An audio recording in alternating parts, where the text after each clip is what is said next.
많았을 때는 예전에는 99만 명까지 갔었어요. 근데 네, 중학교 2학년 때였어요. 1000만, 10만, 100만, 1000만. 하루 매출이 1000만 원이 찍혀 있는 거예요. 영끌이라고 해서 좀 피소는 사람들도 많잖아요. 네네. 부동산을 산다고 해도 뭔가 꼭 지켜야 되는 원칙 같은 거나 예쁜지 눈 깜빡거리는 거 예쁜지 타는 거예요. 이게. 제가 직접 설계한 집이에요. 위에.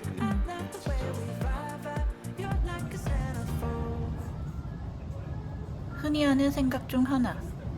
지금 나에게 100억이 있다면?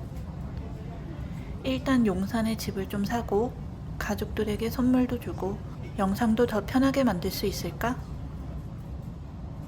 이렇게 행복 회로를 돌리다 서울의 비싼 아파트나 건물을 가지고 있는 사람들은 어떻게 돈을 벌게 된 건지 궁금해지기도 한다. 다양한 사람들 속 나를 찾는 이야기 프리오션. 이번 영상은 100억 자산가의 이야기다. 저는 지금 주식회사 팡홀딩스라는 광고 대행사를 운영을 하고 있고, 사실은 100억 자산가는 아니에요. 저는 지금 부동산 자산 총 90억 정도를 가지고 있고, 90억 자산가라고 하기에는 뭔가 민망한 감이 있어서 회사 가치를 10억 정도로 나름 측정을 해서 이제 총 자산 100억을 가지고 있다. 네, 이런 타이틀로 지금 스레드에서 열심히 마케팅하고 있습니다. 저의 자산들은 이제 뭐 꼬마 빌딩, 지식산업센터, 뭐 오피스텔, 아파트 이렇게 가리지 않고 여러 가지를 소유를 하고 있어요. 요즘에 이런 인증 안 하면은 굉장히 큰일 나는 경우가 많기 때문에 저의 그 인생 첫 사업은 이제 GTA 자료실이라는 다음 카페예요. 네, 이때 제가 초등학교 5학년 때 이제 카페를 처음 개설했고요. 그 회원수가 많았을 때는 예전에는 99만 명까지 갔었어요. 근데 초등학생 때 만든 카페가 회원수 99만 명이 되기까지 대표님의 어린 시절 이야기부터 들어보기로 했다. 부모님 이름으로 이제 성인 인증을 해가지고 다음 카페를 만들고, 지금 시대로서 생각을 하면 사실 말도 안 되는 일이긴 해요. 왜냐면은 게임을 불법 다운 받아서 이제 압축을 해서 카페에다 올려서 배포를 한 거잖아요. 근데 그 당시에는 이제 저작권 개념이 거의 없었을 시절이라서, 그래서 댓글도 몇백 개 달려 있고, 제 메일은 막 문의로 막 꽉 차 있고, 메일을 하나하나씩 답변을 했어요. 그래서 감사하다는 사람한테는 저도 감사합니다 답변을 달고, 안 된다고 하는 사람들한테는 왜 안 되는지 욕을 하지 말고 얘기를 해주세요. 내가 한번 알아봐 줄게. 너무 재밌는 거예요. 회원수는 점점 늘어나고, 뭐 어린아이가 처음으로 막 이제 세상 사람들의 감사한 인사를 받으니까 이거를 쭉 계속 해보고 싶다. 그래서 그렇게 처음 우연한 계기로 어떻게 보면 운이 좋게 인생 첫 그 사업을 GTA 자료실로 이제 시작을 하게 됐습니다. 그렇게 운영을 하고 있었는데, 제가 중학교 1학년 때 어느 날 메일이 한 통 왔어요. 카페 메인에다가 그 어떤 배너 조그만 거를 하나 달아주기만 하면은 한 달에 이제 15만 원씩 지급을 하겠다. 어느 날 문득 궁금해졌어요. 이 웹하드에서 어떻게 이런 나한테 현찰이 이렇게 들어올 수 있을까? 그래가지고 저는 그 웹하드 파트너 사이트를 가입을 해서 웹하드 광고를 시작을 했는데, 한 명 가입할 때마다 이제 얼마씩 이제 적립이 되는 몇 명이나 가입하는지 한번 볼까? 달자마자 수익이 쫙쫙쫙쫙 찍히는 거예요. 계산을 해보니까 15만 원. 하루 수익이. 한 달 수익이 아니고. 그때가 중학생. 네, 중학교 2학년 때였어요. 그 당시에 300만 원에서 400만 원 정도의 진짜 큰 돈이었죠. 그래서 부모님도 사실 깜짝 놀랐어요. 그래서 너 인터넷에서 뭘 하고 있는 거야? 해가지고, 그래서 부모님 계좌로 이렇게 돈을 드리고, 이제 여기 예스파일이라는 파트너 사이트인데 가입 수익금이 2억 6,122만 7천 원 이렇게 되어 있고요. 그렇게 해서 어렸을 때 진짜 다음 카페 운영에 목숨을 걸었었죠. 고등학교 2학년 때 이제 다음에서 초대를 받았어요. 그 간담회가 끝날 때쯤 거기 다음에 관계자분이 한 번 저를 부르셨어요. 다음에서는 이제 너 같은 열정을 가지고 너같이 이렇게 뭔가를 새로운 거를 하는 직원이 필요하다. 그래서 진짜 너가 나이만 있었으면은 내가 채용을 하고 싶은데 아직 너는 고등학생밖에 안 되니까 채용은 하지는 못하겠고 그 대신 이제 서울에 있는 4년제 이제 경영학과를 나오면 다음에 채용을 시켜줄 수 있다라고 얘기를 하시는 거예요. 그래서 그렇게 서울 4년제 대학에 들어간 청년은 중고 스포츠카를 뽑아 행복한 대학 시절을 보냈다고 한다. 그러다 피할 수 없는 관문, 군대에 들어가게 되는데 저는 진짜 싫었어요. 네. 인생이 처참하게 이제 모든 거를 다 내려놓고 가게 되는 군대를 가게 돼서 제대로 하고 이제 복학을 해서 나는 다음에 들어가야겠다. 네. 친한 선배 한 명이 다음에 취직을 했다는 거예요. 그래가지고 이제 첫 월급 얘기가 나왔는데 정확히 기억나진 않아요. 워낙 옛날이라서 그 월급이 한 120만 원에서 130만 원 정도 되는 돈이었어요. 되게 어떻게 보면 많은 편이죠. 최저임금이 한 80, 77, 80인데 120, 130 정도 받으니까 더 생각하기에는 아니 나는 카페로 200만 원, 300만 원씩 이렇게 매달 가만히 있어도 들어오는데 이렇게 출근을 매일 하고도 이 돈을 받는 게 맞을까? 생각을 많이 했죠. 이거는 과연 내 길이 맞을까? 한번 사는 인생 사업 한번 해보자. 휴학 기간 알 수 없음. 그렇게 시작한 첫 사업은 홈페이지 제작 회사였다. 이제 글을 막 올릴 때 24시간 응대 가능합니다 라고 올렸거든요. 그러니까 새벽 1시, 2시에 전화가 와도 기억해가지고 받아서 네 홈페이지 제작 회사입니다. 의뢰들을 진짜 많이 받았었고 그 후 마케팅까지 손을 뻗게 되는데 그 업체 비누를 우리가 쇼핑몰 만들고 촬영하고 페이스북에 송출을 했는데 매출을 봤는데 이 단위가 맞나? 쓸 정도로 이렇게 1, 10, 100, 1000만, 10만, 100만, 1000만 보니까 하루 매출이 1000만 원이 찍혀 있는 거예요. 그때 인생이 끝난 줄 알았어요. 내가 이렇게 마케팅을 제대로 해줬고 이 사람은 나한테 쭉 고객 광고를 맡긴다고 하네. 갑자기 이제 다음 달부터 이제 광고를 중단하겠다는 거예요. 그래가지고 아니 대표님 우리한테 쭉 맡기신다면서요. 그래가지고 우리 지금 다 이렇게 위주로 세팅하고 직원도 많이 늘려놨는데 그 당시에 제가 27살, 8살 정도 됐었을 텐데 당시에는 제가 충격을 받아가지고 어떡하나 이제 우리 이렇게 한순간에 날아갈 수 있구나 거래처가. 그래서 좀 우리 브랜드를 만들고 우리도 물건을 한번 팔아보자. 이렇게 앙젖꼭띠라는 제품을 만들어가지고 이렇게 그렇게 직접 만든 제품이 올리브영에 입점되기까지 한다. 진짜 뿌듯하더라고요. 전국 매장에 내가 만든 제품이 이렇게 있으니까.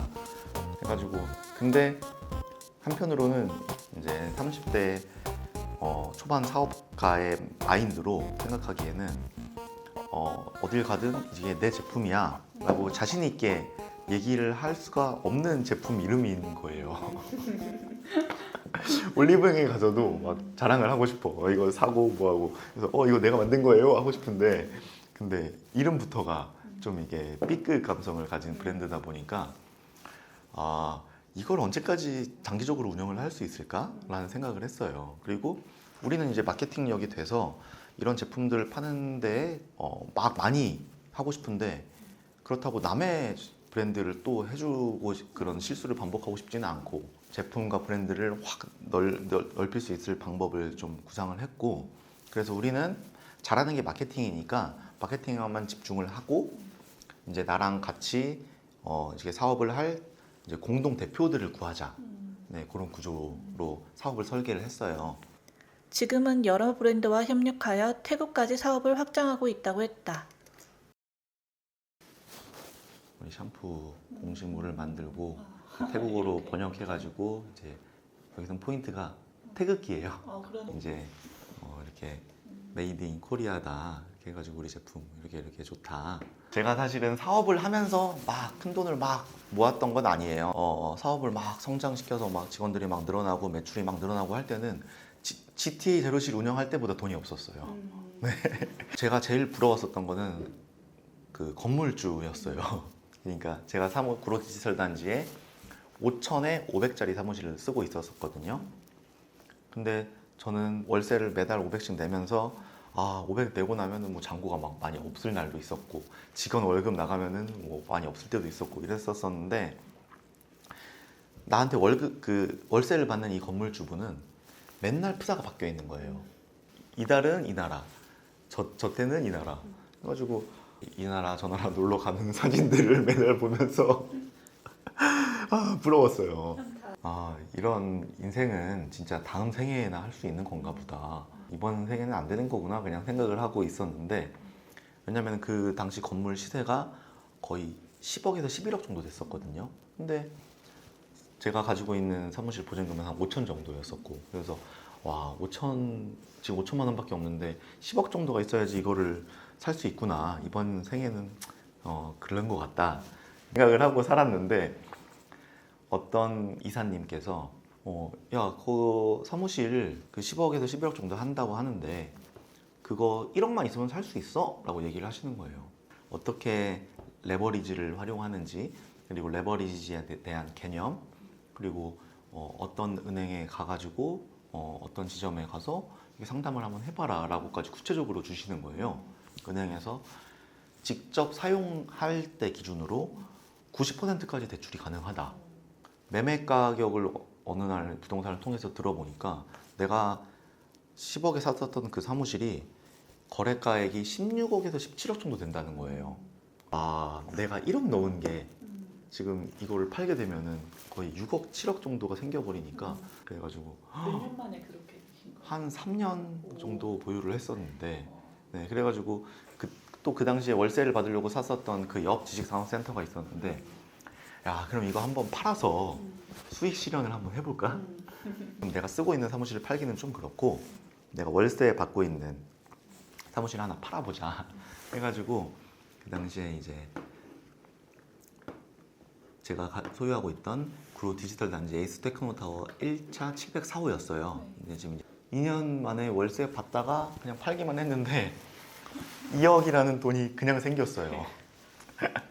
저는 그때 반응을 느꼈죠. 사업을 해가지고 사업을 막 키우고 브랜드도 커지고 뭐하고 하는 것도 좋지만 이렇게 부동산 자산을 잘 활용을 해서 레버리지를 활용을 해서 투자로 가야 되는구나.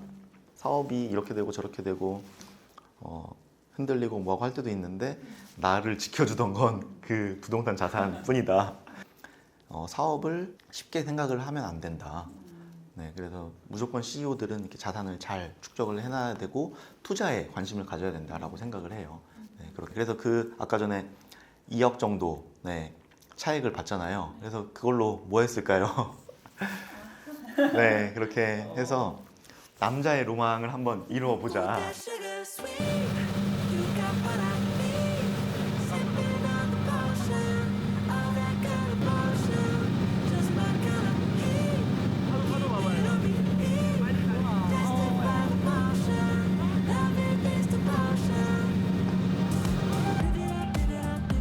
요트는 대출이 거의 안 나와요. 아니 거의 99%가 다 현금으로 매입을 하시는 대표님들이시고 그래서 진짜 찐부자가 있는 세계더라고요.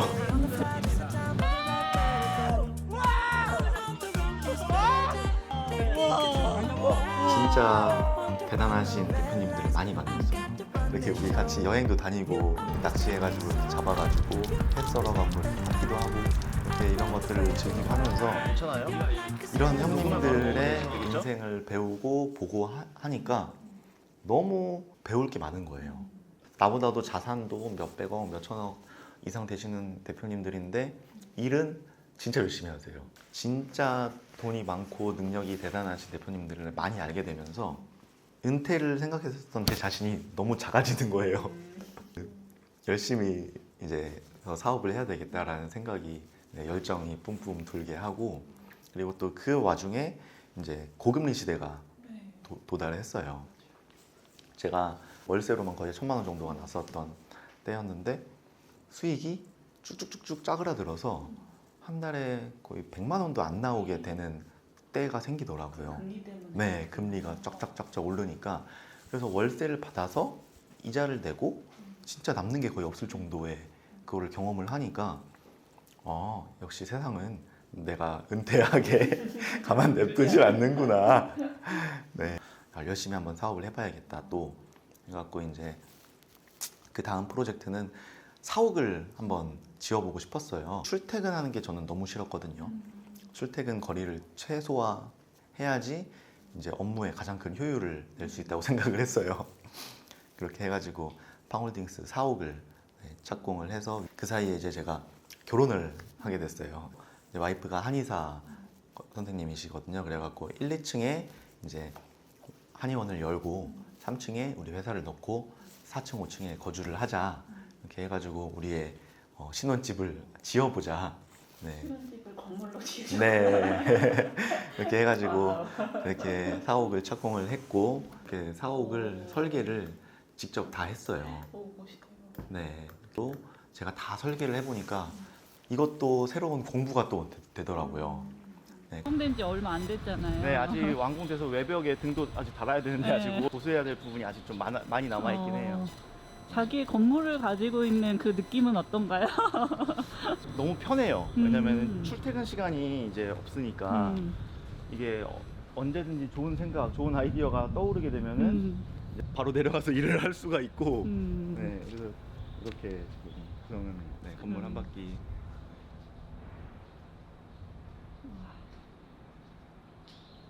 사실 그 점이 가장 앞치마 없어도 돼요? 앞치마 이날은 대표님이 주최하는 모임이 있던 날이었다. 일상을 촬영하고 싶다고 하셔가지고 네네네 맞아요. 3개월 4개월 차 정도 될 때 납품을 해야 되는데 중간 점검을 한번 했어요. 중간 점검. 근데 하나도 안 돼 있는 거예요. 하나도 진짜. 그래서 물어봤지. 2달 동안 지금 뭐 하신 건지 결과물을 좀 보여주세요. 이랬는데 안 나와. 다음날 무단 퇴사. 그래가지고 그래서 그 고객한테 받은 거 1,200만 원 드리고 위약금도 뭐 얼마 해가지고 300만 원인가 더 드려갖고 1,500만 원 돌려주고 끝냈는데 그래서 난 이 직원한테 한마디도 안 했어요. 그랬는데 한 3주 있었나? 노동청에서 갑자기 전화가 와.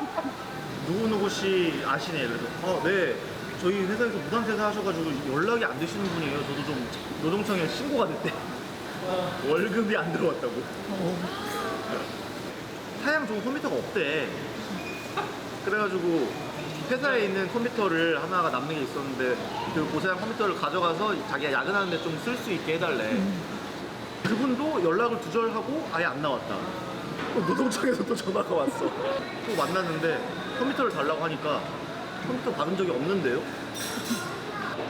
제일 문제를 많이 일으키는 게 학력이 낮은 게 아니었어요. 오히려 대학교를 다니다가 중퇴한 친구들 중퇴한 친구들이 오히려 더 문제였고 그걸로 다 해나가려면은 진짜 한 2박 3일 밤을 새웠거든요. 아니 근데 저 아까 들으면서 무슨 생각했냐면 식사를 마친 다음 일정은 한강 요트 투어. 불줄 감을 수 있어 감아야 되나? 이렇게 힘들다고?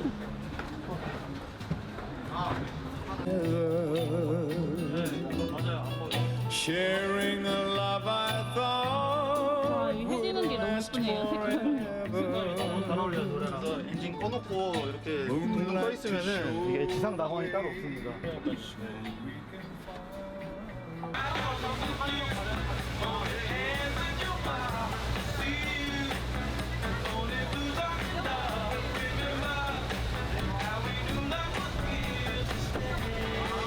이 뭔가 파티는 본인만의 그런 사업체를 가지고 계시거나 그렇게 꿈꾸고 계신 대표님들 모셔서 네. 이렇게 하는 거예요. 네네 맞아요. 네. 부동산 좋아하시는 분, 그리고 뭐 코인 쪽에 관심 있으신 분 다 어떻게 보면 투자 쪽이잖아요. 네. 그렇게 하시는 분들. 그냥 제가 맨 처음 투자했을 때나 그때로 돌아가 보면 네. 주식으로 돈 벌었다, 코인으로 돈 벌었다라고 말은 하지만 주변에서 실제로 그런 사람을 만나기가 어렵잖아요. 근데 직장 다니면서 위에 부장님들, 뭐 팀장님들이 돈을 몇 억씩 벌었던 거는 부동산밖에 없었더라고요. 내 집 마련을 한 채 했는데 그게 잘 된 거죠. 동탄에 미분양 났던 거를 3억 4억이 들어갔는데 그 6억 7억 8억 9억이 되고 이러면서 이제 보통 눈을 뜨기 시작하잖아요. 그래서 아, 내가 평범한 직장인이라면은 뭐를 해야 될까? 저도 유튜브로 처음에는 공부를 했던 케이스였거든요. 다 해보니까 제 성향상 되게 안정적인 걸 좋아하고 실물 자산이 있어야 되고 이런 걸 종합적으로 봤을 때 아, 내가 뭔가 망하고 해도 누울 공간은 있어야겠다 해서 그게 이제 아파트였던 것 같아요. 네. 부동산을 공격적으로 투자를 하는 게 아니라 한 채를 만들어 놓고 그 이후에는 이제 포트폴리오 분산을 하면서 여러 가지 공부하고 작게 투자를 해보는 거예요. 근데 이제 비트코인이나 주식은 10,000원도 넣을 수 있지만 집은 그게 안 되거든요. 맞아요. 그래서 저는 공부를 꼭 해야 된다고 생각을 하고 그래서 첫 번째는 집을 해놓고 그 이후에는 본인의 성향에 따라서 이제 하는 거예요. 저는 아파트가 잘 맞아서 그걸 여러 채를 만들었고 근데 요즘 트렌드에는 안 맞아요. 취득세 중과를 안 풀어줘서 그게 지금 트렌드에는 안 맞고 실거주 한 채를 똘똘한 걸 해놓으면 그 이후에는 분산을 좀 하는 것도 저는 좋을 것 같아요. 저는 그렇게 하고 있어요. 1억이라는 걸로 사업소득으로 만들려면 정말 내 시간을 갈아넣어야 되는 거거든요. 근데 부동산은 물론 하락기도 오죠. 근데 리스크 대응이 되면 앞으로 계속 같이 가는 거니까 그런 측면에서는 진짜 그만한 게 없구나. 근데 대신에 막 엄청 떼돈을 벌 수는 없어요. 시장이 너무 다 오픈이 돼 있잖아요. 그래서 더 투명하고 좋은 것 같아요. 그러니까 저 같은 사람한테. 네. 선택이네요. 안정적으로 네네. 가고. 그래서 저는 좀 하이 리스크로 꼬마 빌딩을 수익화를 잘 시켜서 네, 매각하는 거를 목표로 네, 지금 하고 있고 그러면 네, 주식을 넣거나 뭐 코인을 하거나 하진 않습니다. 그러면 부동산도 하시고 주식 코인 다 하신다고 들었는데 앞서 얘기하셨다시피 그거를 좀 총합으로 정리해 본다면 결국 그 발품이 있어야 되고 그리고 레버리지 그런 다음에 이제 세금의 측면에서 법인 활용을 할 수 있다고 보거든요. 그래서 동혁 대표님 하시고 계신 것처럼 사업체 잘 굴러가기 위한 법인의 목적도 있지만 그 법인을 잘 활용하면 세제 혜택 효과도 되게 엄청나게 높거든요. 개인 사업자의 뭐 1, 20% 많게는 3, 40%도 되죠. 근데 법인은 한 20% 이내로 줄어들으니까 그게 일단 좋고 처음 얘기했을 때 발품은 부동산은 아무래도 발품을 팔아서 돌아다니고 자기가 이제 직주근접으로서 이제 발품해서 돌아다녀야 되니까 결국에는 발품을 할 수밖에 없다. 조심하세요. 네, 잠만 잘 잡아주세요. 실시간 리얼이다 이거. 뒤집어지진 않습니다. 아 뒤집어지진 않아요? 발품 잘 파시고 레버리지는 이제 은행권에서 이제 대출 이율이 곧 내려갈 거고 더 내려갈 거라고 보잖아요. 그래서 내려간 시점에서의 레버리지 잘 일으키고 그런 다음에 최대한 생애 첫 주택 같은 경우에 비과세 혜택을 많이 받을 수 있으니까 그렇게 해서 비과세 요건 충족하면 부동산 시세 차이가 많이 높일 수 있다 라는 측면이고 그 외에 부동산 말고는 뭐 주식 같은 경우나 코인 같은 경우에는 누구나 다 부자분들이 얘기하세요. 그 쌀 때 사서 비쌀 때 팔아라. 그게 어렵잖아요. 그러니까 뉴스에 사실 팔아라라고 하고 이제 누군가 다 조용할 때 죽어 나갈 때 이제 사라고 하니까 사실 그거보다 더 진리인 말은 없을 것 같아요. 정말. 거기다가 현금을 그때 가지고 있어야 돼요. 맞아요. 저는 너무 많이 느꼈어요. 이번 하락장 때. 현금을 가지고 있어야 된다는 거를 현금을 들고 있는 거를 못 참는 성격인 거예요. 그러니까 이제 그러면 마이너스가 났을 때 주식 같은 경우도 돈이 없으면 얻지를 못하잖아요. 그래서 지금은 현금을 좀 쥐고 있는데 그게 약간 이번 하락장의 교훈이었던 것 같아요. 그래서 그게 어려우면 사실 현금 가지기 어렵다. 강제적으로 DCA라는 걸 해야 돼요. DCA. 네, DCA라고 달러 코스트 에버리지라고 해가지고 자기의 자산을 일정 정도, 일정 비율로 주기적으로 꾸준히 그러면 자기가 아무리 가격이 많이 올라갔어도 그 가격을 정해놓고 난 여기까지만 사야 돼. 예를 들어서 한 달 월급이 300만 원이야. 거기에 한 10%까지만 투자하겠어. 라고 딱 설정을 해놓는 거죠. 그래야 시기적인 리스크도 되게 줄일 수 있습니다. 그리고 심리적으로도 그냥 안정적이고. 그리고 그 요트를 사면서 네. 네, 알게 된 점은 이제 다 요트를 사신 분들이 거의 다 대다수가 이제 다 부동산으로 돈을 버신 부동산. 분들이라는 공통점이 일단 진짜 신기했고 저도 마찬가지고 부동산이 아니었다면은 사업으로 돈을 벌었다고 해서 막 2억 정도를 이렇게 딱 요트에 사지는 못했을 것 같아요. 네, 근데 어떻게 보면은 생각지도 못했던 수익이 딱 들어왔기 때문에 이렇게 요트를 살 수 있을 계기가 됐었지 않나. 네. 근데 사실 진입하기가 제일 어려운 게 부동산이잖아요. 시드가 그래도 제일 많아야 되니까. 아니에요. 그게 직장을 다니시는 분들이 생각하시는 게 막 시드를 막 1억 모아야지 뭐 투자를 할 수 있다 생각을 하잖아요. 해가지고. 혹시 성우님 마이너스 통장 사용하고 계세요? 안 사용하고 계시죠? 은행 지금 내일이라도 가시면은 은행에서 연봉의 1.2배 정도 마이너스 통장을 뚫어줘요. 네, 마이너스 통장이 어떤 개념이냐면 거기서 빼서 쓰는 만큼 이자를 계산해서 네, 청구를 하는 형식인데 이율이 그렇게 많이 비싸지 않아요. 요새 한 4%에서 5% 정도 대출로 한 4, 5천 정도를 그냥 일반 직장인분들 땡기실 수 있고 또 한 2, 3천만 모아도 레버리지를 마이너스 통장이라든지 여러 가지 신용대출로 받아서 부동산에 투자할 수 있을 방법이 굉장히 여러 가지가 많이 있어요. 공격 투자할 수 있는 방법이. 근데 보통은 이제 많이 모아야 된다 생각을 하시는데 조금만 모아도 사실 의지만 있으면 여러 가지 방법으로 투자를 할 수 있습니다. 네. 어떻게 보면 그렇게 해서 대부분의 사람들이 영끌이라고 해서 집을 샀다가 네. 최근에 금리 올라가고 지금은 낮아지고 있고 네. 그렇게 해서 피보는 사람들도 많잖아요. 네네, 그렇죠. 더 디테일한 좀 팁을 알려주신다면 부동산을 산다고 해도 뭔가 네. 꼭 지켜야 되는 원칙 같은 거나 이런 것들이 있을까요?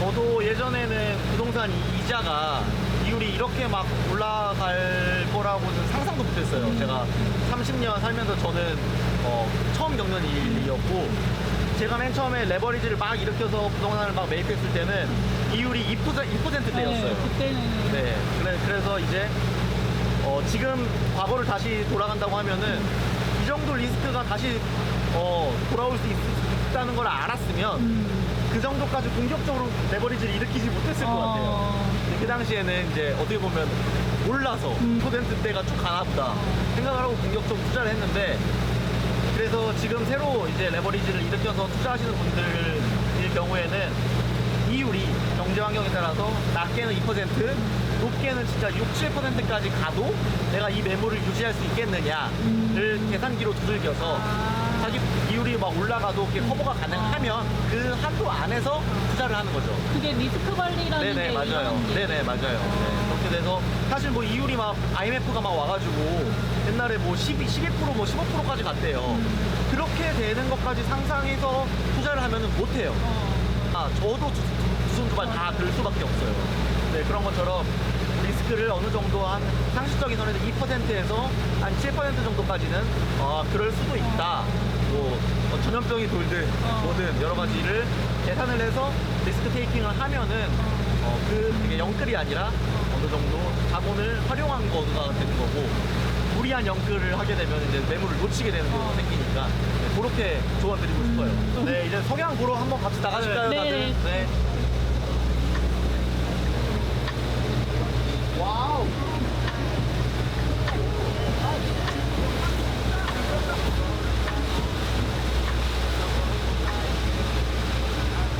와 여기 진짜 장난 최고 최고.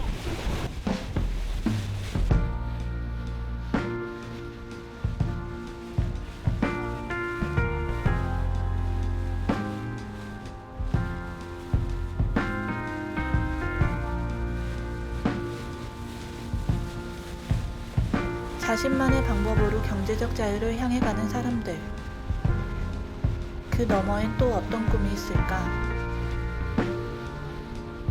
서울에 집 한 채 장만하는 것이 어쩌다 이렇게 힘든 일이 되어버렸는지 모르겠지만 내 꿈의 크기만큼은 32평 아파트보다 넓게 잡고 싶었다. 최고 아닙니까 오늘? 네. 뭔가 그림이 진짜 좋네요. 이게 우리가 진짜 10년, 5년 후에 어떤 사람들이 돼 있을지 진짜요. 생각해보면 진짜 기대돼요. 다들 네. 자본주의 사회이기 때문에 그런 거에서 멀리 살고 싶어도 맞아요. 네, 사실 열심히 다들 하시는 분들이기 때문에 어떻게 성장할지가 너무 기대되고 진짜 말씀대로 5년 뒤, 10년 뒤에 네. 또 운 좋게 뵙게 되면은 네 맞아요. 나중에 진짜 여기서 대표님 막 예를 들어 막 강의가 막 빡 해가지고 막 엄청 유명해진 대표님 됐을 수도 있고 우리 성원님이 다큐멘터리가 대박이 나서 진짜 막 진짜 뭐 1,000만 원, 2,000만 원씩 주면서 저 좀 찍어주세요 하시는 분이 올 수도 있고 네. 생각하시는 마음대로 된다고 일단은 네. 한 발 한 발